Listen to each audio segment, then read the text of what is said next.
Hi ಎಲ್ರಿಗೂ ನಮಸ್ಕಾರ. ಇದು ಉಳಿದಿರುವ ಅನ್ನದಿಂದ ಮಾಡಿರುವಂಥ ಚಕ್ಲಿ ಇನ್‌ಸ್ಟಂಟಾಗಿ ಮಾಡ್ಕೋಬೋದು. ತುಂಬಾನೇ ಚೆನ್ನಾಗಾಗುತ್ತೆ. ನೆಕ್ಸ್ಟ್ ಏನೇನಾದ್ರು ಮಾಡಿರುವಂಥ ಅನ್ನ ಮಿಕ್ಕಿದ್ರೆ ಖಂಡಿತ ಟ್ರೈ ಮಾಡಿ ನೋಡಿ. ತುಂಬ ಅಂದರೆ ತುಂಬಾನೇ ಚೆನ್ನಾಗಿರುತ್ತೆ. ನೆವರ್ ಫೇಲ್ ರೆಸಿಪಿ ಅಂತಾನೆ ಹೇಳ್ಬೋದು. ಯಾರೇ ಫಸ್ಟ್ ಟೈಮ್ ಮಾಡಿದ್ರು ಕೂಡ ಪರ್ಫೆಕ್ಟಾಗಿ ಮಾಡ್ಕೋಬೋದು. ಮೊದಲಿಗೆ ನಾನಿಲ್ಲಿ ಮಿಕ್ಸಿ ಜಾರ್‌ಗೆ 1 ಕಪ್ ಆಗುವಷ್ಟು ಉಳಿದಿರೋ ಅನ್ನನ ಹಾಕ್ಕೊಂಡಿದ್ದೀನಿ.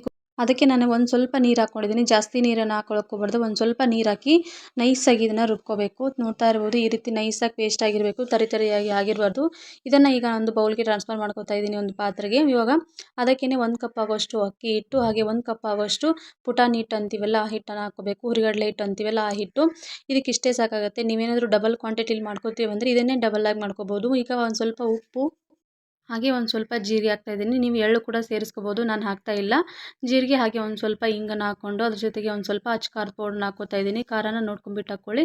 ಹಾಗೆ ಇಲ್ಲಿ ನಾನು 2 ಟೇಬಲ್ ಸ್ಪೂನ್ ಆಗುವಷ್ಟು ಬಿಸಿ ಎಣ್ಣೆನ ಹಾಕ್ತಾಯಿದ್ದೀನಿ. ತಣ್ಣಗಿರೋ ಎಣ್ಣೆನ ಹಾಕಬಾರ್ದು, ಬಿಸಿ ಎಣ್ಣೆನ ಹಾಕಬೇಕು. ಅಂದ್ರೆ ಮಾಡಿರುವಂಥ ಚಕ್ಲಿ ತುಂಬ ಗರಿಗರಿಯಾಗಿ ಬರುತ್ತೆ. ಇವಾಗ ಒಂದ್ಸರಿ ಚೆನ್ನಾಗಿ ಮಿಕ್ಸ್ ಮಾಡ್ಕೋತಾ ಇದ್ದೀನಿ.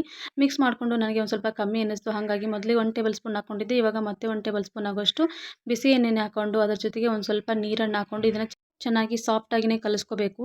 ಜಾಸ್ತಿ ಏನೇ ನೀರು ಹಾಕೊಳ್ಳೋಕೆ ಹೋಗಬಾರ್ದು ಒಂದೇ ಸರಿ ನಾವು. ಯಾಕಂದರೆ ಆಲ್ರೆಡಿ ನಾವು ಅನ್ನದಲ್ಲೇ ಜಿಗಿ ಅಂಶ ಇರುತ್ತೆ ನೋಡಿ. ಹಾಗಾಗಿ ನೋಡ್ಕೊಂಬಿಟ್ಟು ನಾವು ನೀರನ್ನು ಸೇರಿಸ್ಕೊಂಡು ಸ್ವಲ್ಪ ಚಪಾತಿ ಹಿಟ್ಟು ಅದಕ್ಕೆ ಇದನ್ನು ಸಾಫ್ಟಾಗಿ ಕಲಿಸ್ಕೋಬೇಕು. ನೋಡ್ತಾ ಇರ್ಬೋದು ನಾನು ಕೂಡ ಅಷ್ಟೇ ಒಂದು ಸ್ವಲ್ಪನೇ ನೀರು ಹಾಕಿ ಇಲ್ಲಿ ನಾದ್ಕೋತಾ ಇದ್ದೀನಿ. ಇದು ಕೈಗೆ ಒಂದು ಸ್ವಲ್ಪ ಅಂಟು ಜಿಗಿ ಜಿಗಿ ಥರ ಅನಿಸುತ್ತೆ. ನಿಮಗೆ ತೀರಾ ಏನಾದರೂ ನೀರು ಹಾಕಿ ಜಾಸ್ತಿ ರುಬ್ಕೊಂತು ಅಂದರೆ ಟೆನ್ಷನ್ನೇ ಬೇಡ. ಅದಕ್ಕೆ ಒಂದು ಸ್ವಲ್ಪ ಅಕ್ಕಿ ಹಿಟ್ಟನ್ನು ಹಾಕ್ಕೊಂಡು ಚೆನ್ನಾಗಿ ಮಿಕ್ಸ್ ಮಾಡ್ಕೊಂಡ್ಬಿಟ್ರೆ ಕರೆಕ್ಟಾಗಿ ಹದಕ್ಕೆ ಬರುತ್ತೆ. ನೋಡ್ತಾ ಇರ್ಬೋದು ಈ ಹದಕ್ಕೆ ನಾವು ಸಾಫ್ಟಾಗಿ ಹಿಟ್ಟನ್ನು ಕಲಿಸ್ಕೋಬೇಕು. ಇದನ್ನು ರೆಸ್ಟ್ ಮಾಡೋ ಅವಶ್ಯಕತೆ ಏನಿದಿಲ್ಲ, ದಿಢೀರಾಗಿ ಮಾಡ್ಕೋಬೋದು. ಇವಾಗ ಚಕ್ಲಿ ಮೌಲ್ಡ್ಗೆ ಒಂದು ಸ್ವಲ್ಪ ಎಣ್ಣೆನ ಹಾಕಿದ್ದೀನಿ. ಈ ರೀತಿ ಸಿಲಿಂಡ್ರ್ ಆಕಾರನ ಮಾಡ್ಕೊಂಬಿಟ್ಟು ಅದಕ್ಕೆ ನಾವು ಹಿಟ್ಟನ್ನು ಹಾಕ್ಕೊಂಡು ಚಕ್ಲಿನ ಮಾಡ್ಕೋಬೋದು. ನೋಡ್ತಾ ಇರ್ಬೋದು ಚಕ್ಲಿ ಹಾಕುವಾಗ ಕೂಡ ತೋರಿಸ್ತೀನಿ. ನನಗೆ ಒಂಚೂರು ಕಟ್ಟಾಗಲ್ಲ. ನಾವು ಮಾಮೂಲಿ ಚಕ್ಲಿ ಯಾವುದಾದ್ರೂ ಚಕ್ಲಿ ಮಾಡ್ತೀವಿ ಅಂದರೆ ಒಂದು ಸ್ವಲ್ಪ ಫೇಲ್ ಆಗೋ ಚಾನ್ಸಸ್ ಇರುತ್ತೆ, ಅಥವಾ ಕಟ್ ಆಗ್ತಾ ಇರುತ್ತೆ. ಈ ಥರ ನಾವು ಉಳಿದಿರೋ ಅನ್ನದಿಂದ ಮಾಡ್ಕೊಂಡ್ಬಿಟ್ರೆ ಒಂಚೂರು ಕಟ್ಟಾಗೋದಿಲ್ಲ, ಆರಾಮಾಗಿ ಬರುತ್ತೆ ಚಕ್ಲಿ ಅನ್ನೋದು. ಫಸ್ಟ್ ಟೈಮ್ ಯಾರೇ ಮಾಡಿದ್ರು ಕೂಡ ತುಂಬ ಚೆನ್ನಾಗಿ ಬರುತ್ತೆ. ನೋಡ್ತಾ ಇರ್ಬೋದು ಈ ರೀತಿ ಹಾಕಿದಾಗ ಅದು ಸಲೀಸಾಗಿ ಆರಾಮಾಗಿ ಬರ್ತಿದೆ ಅಂದರೆ ಹಿಟ್ಟಿನ ಹದ ಕರೆಕ್ಟಾಗಿದೆ ಅಂತ ಅರ್ಥ. ಹಾಗೂ ಒಂದು ವೇಳೆ ಕಟ್ ಆಗ್ತಾ ಇದೆ ಅಂದರೆ ಇನ್ನೊಂದು ಸ್ವಲ್ಪ ನೀರು ಹಾಕಿ ಸ್ವಲ್ಪ ಸಾಫ್ಟಾಗಿಯೇ ಕಲಿಸ್ಕೋಬೇಕು. ಒಂಚೂರು ಗಟ್ಟಿ ಆಯ್ತಂದ್ರೂ ಚಕ್ಲಿ ಅನ್ನೋದು ಚೆನ್ನಾಗಿ ಬರೋದಿಲ್ಲ. ಹಾಕುವಾಗಲೇ ಅದು ಕಟ್ಟಾಗೋಗ್ತದೆ, ಶುರುವಾಗ್ಬಿಡುತ್ತೆ. ಹಾಗಾಗಿ ನೋಡ್ಕೊಂಬಿಟ್ಟು ಹಿಟ್ಟನ್ನು ಚೆನ್ನಾಗಿ ಕಲಿಸ್ಕೊಂಡ್ರೆ ಸೂಪರ್ ಆಗಿರುವಂಥ ಚಕ್ಲಿನ ಆರಾಮಾಗಿ ಮಾಡ್ಕೋಬೋದು.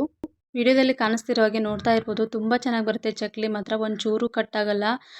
ರೈಸ್ ಏನಾದರೂ ಮೆಕ್ಕಿತ್ತು ಅಂದರೆ, ಮಕ್ಕಳು ಏನಾದರೂ ಕೇಳ್ತು ಅಂದರೆ ಆರಾಮಾಗಿ ದಿಢೀರಾಗಿ ಮಾಡ್ಕೋಬೋದು. ಇವಾಗ ಚಕ್ಲಿನ ಮಾಡಿಕೊಂಡು ಕಾದಿರೋಂಥ ಎಣ್ಣೆಯಲ್ಲಿ ಹಾಕ್ಕೋಬೇಕು. ಚಕ್ಲಿ ಹಾಕೋದು ಕೂಡ ತುಂಬಾ ಈಸಿ. ಅದು ಒಂಚೂರು ಕಟ್ಟಾಗಲ್ಲ. ಯಾಕಂದರೆ ಅನ್ನದಲ್ಲಿ ಜಿಗಿ ಅಂಶ ಇರೋದ್ರಿಂದ ಮಾಡಿರುವಂಥ ಚಕ್ಲಿ ತುಂಬ ಆರಾಮಾಗಿ ಸಲೀಸಾಗಿ ನಾವೆಲ್ಲೇ ಹಾಕ್ಕೋಬೋದು. ಇದಕ್ಕೆ ಯಾವುದೇ ರೀತಿ ಟ್ರಿಪ್ಸ್ ಅಂತ ಏನಿಲ್ಲ. ಯಾರು ಬೇಕಾದರೂ ಆರಾಮಾಗಿ ಮಾಡ್ಕೋಬೋದು. ಈ ರೀತಿ ಸ್ವಲ್ಪ ನೊರೆ ಕಮ್ಮಿ ಆಯಿತು ಅಂದರೆ, ಚಕ್ಲಿ ಹಾರ್ಡ್ ಆಯಿತು ಅಂದಾಗ ಮಾತ್ರ ಇದನ್ನು 2 ಕಡೆ ಫ್ಲಿಪ್ ಮಾಡಿ ಚೆನ್ನಾಗಿ ಫ್ರೈ ಮಾಡ್ಕೋಬೇಕು. ಒಂದು ಸ್ವಲ್ಪ ಏನಾದರೂ ಸಾಫ್ಟ್ ಇದ್ದಾಗ ನಾವೇನು ಫ್ಲಿಪ್ ಮಾಡ್ಕೊಂಡ್ರೆ ಕಟ್ಟಾಗೋ ಚಾನ್ಸಸ್ ಇರುತ್ತೆ. ಹಾಗಾಗಿ ಈ ರೀತಿ ನೊರೆ ಕಮ್ಮಿ ಆಯಿತು ಅಂದಾಗ ಚಕ್ಲಿ ಅನ್ನೋದು ಕರೆಕ್ಟಾಗಿ ಫ್ರೈ ಆಗಿದೆ ಅಂತ. ನಾನು ಇವಾಗ ಇನ್ನೊಂದು ಬ್ಯಾಚನ್ನು ಫ್ರೈ ಮಾಡ್ಕೋತಾ ಇದ್ದೀನಿ. ಚಕ್ಲಿನ ಹದವಾಗಿ ಫ್ರೈ ಮಾಡಿಕೊಂಡ್ರೆ ಮಾತ್ರ ಗರಿಗರಿಯಾಗಿ ಚಕ್ಲಿ ಬರುತ್ತೆ. ಅದು ಒಂಚೂರು ಏನಾದರೂ ವ್ಯತ್ಯಾಸ ಆಯಿತು ಅಂದರೆ ಹಾರ್ಡಾಗಿ ಬರುತ್ತೆ, ಇಲ್ಲಾಂದರೆ ಸಾಫ್ಟ್ ಅಥವಾ ಗಟ್ಟಿ ಈ ಥರ ಆಗಿಬಿಡುತ್ತೆ. ಹಾಗಾಗಿ ಚೆನ್ನಾಗಿ ಫ್ರೈ ಮಾಡಿಕೊಂಡು ತಕ್ಕೋಬೇಕು. ಇವಾಗ ಒಂದು ಮೇಲ್ಗಡೆ ಒಂದು ಸ್ವಲ್ಪ ಗಾರ್ನಿಷಿಂಗ್ ಅಂತ ಕರಿಬೇವನ್ನ ಹಾಕ್ತಾಯಿದ್ದೀನಿ. ತುಂಬ ಚೆನ್ನಾಗಿ ಬರ್ತಿದೆ ಚಕ್ಲಿ ಮಾತ್ರ. ಒಂದ್ಸರಿ ಟ್ರೈ ಮಾಡಿ ನೋಡಿ. ಒಂದ್ಸರಿ ಅನ್ನ ಏನೋ ಮಿಕ್ಕಿದ್ರೆ ಮಾತ್ರ ತುಂಬ ಚೆನ್ನಾಗಿ ಬರುತ್ತೆ, ತುಂಬ ಗರಿಯಾಗಿ ಬರುತ್ತೆ.